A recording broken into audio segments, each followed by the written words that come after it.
Yo, what's up guys, it's Actrix here. In today's video, we'll be taking a look at somewhat unfortunate announcement provided by the Strato Emulator team, and even a bit controversial as some might say, because Strato Emulator's release date has been postponed again. Now this announcement, as you see right here, was made yesterday by the main developer of Strato Emulator Android. Along with that, we'll also check out some new exclusive gameplays of Strato. But let's start with the announcement. As you see right here, after giving it some thought, we have decided to delay the release of Strato one more time. Just like before, unfortunately this means that Strato won't be out in 2023, it will be coming in 2024. We'll talk more about it later on in today's video, but my first reaction to this announcement was that it has to be a prank, right? The Strato Emulator has been delayed so far, and I have already seen gameplay videos of Strato where games are pretty playable with minimal graphical issues, and it will be a fair competition to Yuzu Emulator Android. So I was thinking it's just a prank. They will release their first build on December 25th or something like that. Well, no, I don't think so, because after reading the entirety of this announcement,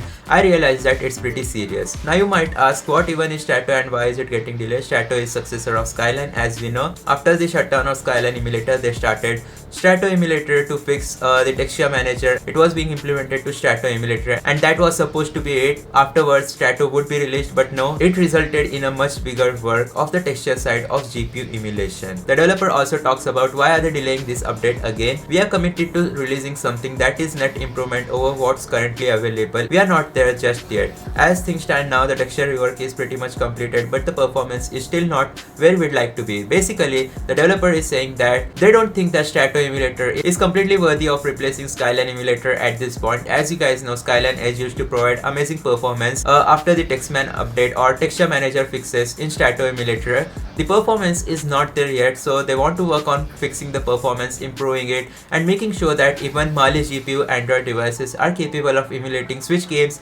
completely stable without any issues. The same performance issues are present with Yuzu Emulator Android. It's not as good as Skyline Edge, so definitely performance is what made Skyline Emulator very unique, and that's the reason why Strato team wants to make sure that the performance is as good as Skyline, if not better. What we did wrong, we have let down our community by not being transparent enough that we forgot about our community. That is pretty true guys, because as you know, I have made many videos on Strato Emulator Android. In each update video, there were some bits of information that were not provided by the main developer themselves. Let me show you guys that the last announcement before this was in June 27. That's how you guys know it's been such a long time that the developers didn't even make any announcement talking about the progress, etc. The Strato team has realized this. They mentioned that Strato news was often coming directly from an individual staff members in general chat instead of being a proper announcement. That's pretty true. So they have planned to improve transparency and communication in future, but they don't mention any release date or estimated time of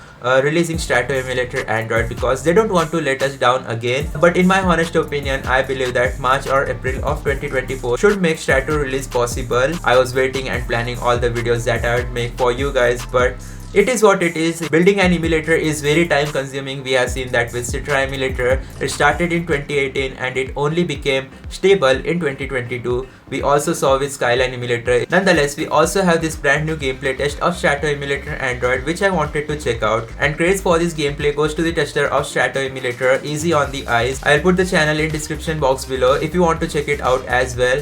But right here we have some of the gameplays of Super Mario Odyssey. As you see right here at the top left corner, the FPS which we are getting is around 27, and the Samsung Galaxy S20 Plus is being used for emulation. Considering the fact that it is a very old device, I would say that Strato Emulator's performance is pretty decent, and I'm also seeing a lot of graphical issues for some reason, which means that it is still not there yet. Providing an incomplete product for the Strato developers was not very impressive, because they still have to work a lot on making this emulator as good as possible. But anyways, let's take a look at Animal Crossing's New Horizons gameplay on Strato Emulator Android. This game looks really good, but the FPS, as you see right here, only 13. Let's move forward to Super Mario 3D World. The FPS here is pretty decent.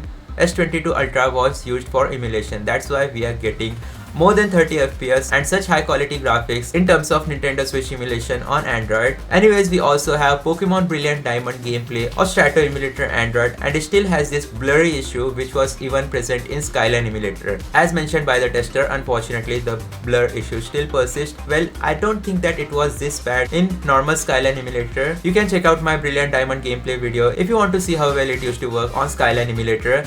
Well, even in Pokemon Sword / Shield, you will still face blurry issues in Strato Emulator Android. As I used to say in some of my previous Strato Emulator videos, I don't think that there are some major improvements in terms of graphics improvement in Strato Emulator Android. Well, let's take a look at the performance, and as you see, only 8 to 9 FPS in S22 Ultra. If it is the Exynos variant, then it is understandable, but if it is a Snapdragon variant, then hell no, bro.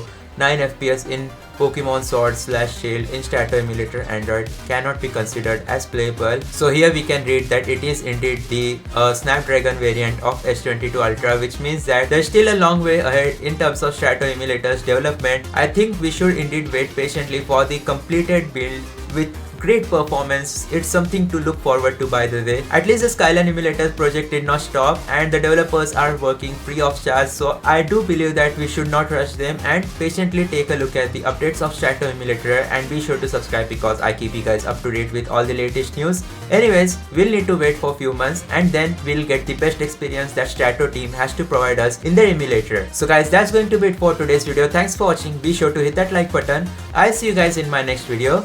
Goodbye.